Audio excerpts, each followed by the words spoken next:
നമസ്കാരം, എൻജോയ് കുക്കിങ്ങിലേക്ക് എല്ലാവർക്കും സ്വാഗതം. ഞാനിന്ന് സ്വീറ്റ് പൊട്ടാറ്റോൻ്റെ റെസിപ്പി ആയിട്ടാണ് വന്നിരിക്കുന്നത്. ആദ്യമായിട്ടാണ് എൻ്റെ വീഡിയോ കാണുന്നതെങ്കിൽ എൻ്റെ ചാനൽ സബ്സ്ക്രൈബ് ചെയ്യാനും ബെല്ലൈക്കൺ പ്രസ് ചെയ്യാനും മറക്കരുത്. അപ്പോൾ എങ്ങനെ ഉണ്ടാക്കാൻ നോക്കാം. ഞാൻ ചെറിയ ചക്രക്കിഴങ്ങ വാങ്ങിയിരിക്കുന്നത്.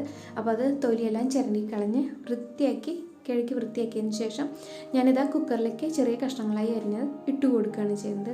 ഇത്ര വലിപ്പം മതി, നമുക്ക് ഒരുപാട് വലിപ്പമൊന്നും വേണ്ട. അപ്പോൾ ഇതാ ഞാൻ കുക്കറിലേക്ക് ഇട്ട് കൊടുത്തു. ഞാൻ അതിലേക്ക് ഒരു ബൗൾ വെള്ളം, അത് വേവാൻ ആവശ്യമുള്ള വെള്ളം, ഒരുപാട് വെള്ളമൊന്നുമില്ല, കുറച്ച് ഒഴിച്ചിട്ടുള്ളൂ.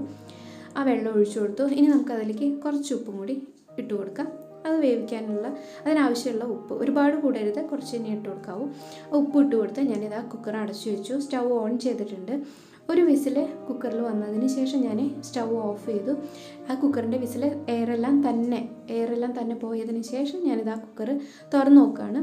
ഇതാ നോക്കും, നമ്മുടെ ചക്രക്കിഴങ്ങെല്ലാം വെന്തിട്ടുണ്ട്. എന്നാൽ വെന്ത് ഉടഞ്ഞിട്ടൊന്നുമില്ല, കറക്റ്റ് പാകത്തിന് തന്നെ വെന്തിരിക്കുന്നത്. നമുക്കത് വെള്ളം ഒന്ന് ഊറ്റിക്കളഞ്ഞൊരു പാത്രത്തിലേക്ക് മാറ്റി വയ്ക്കാം. അതിനുശേഷം ഞാനിതാ സ്റ്റവ് ഓൺ ചെയ്ത് ഒരു പാൻ അടുപ്പത്ത് വെച്ചിട്ടുണ്ട്. ഫ്രൈ പാൻ തന്നെയായിരിക്കും കുറച്ചുകൂടി നല്ലത്. നമുക്ക് ഈ മധുരം ഒന്ന് മിക്സ് ചെയ്ത് ഇളക്കിയെടുക്കാൻ കറക്റ്റായിട്ട്, നമുക്ക് ഒരുപാട് വേസ്റ്റ് ആവാത്ത തരത്തിൽ തന്നെയാണ് ഞാൻ എടുത്തിരിക്കുന്നത്. മധുരം കറക്റ്റായിട്ട് തന്നെ എടുത്തിരിക്കുന്നത്. ഒരു 4 ടീസ്പൂണ് ശർക്കരപ്പൊടി തന്നെയാണ് എടുത്തിരിക്കുന്നത്. അപ്പോൾ കുറച്ച് വെള്ളം ഒഴിച്ചു. അതൊന്ന് വെള്ളം തിളച്ചതിന് ശേഷം 4 ടീസ്പൂണ് ശർക്കരപ്പൊടി ഇട്ട് കൊടുത്തു. മധുരം നമ്മുടെ ഇഷ്ടത്തിനനുസരിച്ച് ചേർക്കാവുന്നതാണ്. നെയ്യ് ഉണ്ടെങ്കിൽ ഇതിൻ്റെ കൂടെ തന്നെ ചേർക്കാം. ഞാൻ ലാസ്റ്റാണ് ചേർക്കുന്നത്. അപ്പം ഇതൊന്ന് നമ്മുടെ മധുരക്കിഴങ്ങ് ഇതിലിട്ടതിന് ശേഷം നമുക്കത് നന്നായി ഒന്ന് മിക്സ് ചെയ്ത് ഇളക്കിയെടുക്കാം. അപ്പോൾ അത് വെന്ത് ഉടഞ്ഞു പോകാത്ത തരത്തിൽ വേണം നമുക്കതൊന്ന് മിക്സ് ചെയ്യാൻ. നമ്മൾ സ്പൂൺ കൊണ്ടൊക്കെ നന്നായി ഇളക്കുകയാണെങ്കിൽ അത് ചിലപ്പം ഉടഞ്ഞു പോകും. അതുകൊണ്ട് ഞാൻ ജസ്റ്റ് ഒന്ന് ഫ്രൈ പാൻ തന്നെ ഒന്ന് ഇളക്കി മിക്സ് ചെയ്യിക്കുകയാണ് ചെയ്തിരിക്കുന്നത്. അതിന് ശേഷം അതെല്ലാം നന്നായി മിക്സ് ആയതിനു ശേഷം ഞാൻ അതിലേക്ക് കുറച്ച് നെയ്യും കൂടി ചേർത്ത് കൊടുക്കുകയാണ്. നല്ല ടേസ്റ്റാണ് ഈ നെയ്യും കൂടിയും ചേർത്ത് കൊടുത്തു കഴിഞ്ഞാൽ. നമുക്ക് സാധാരണ ശർക്കരപ്പൊടി മാത്രം ചേർത്ത് വേവിച്ചെടുക്കുകയാണെങ്കിൽ അങ്ങനെ ചെയ്യാം.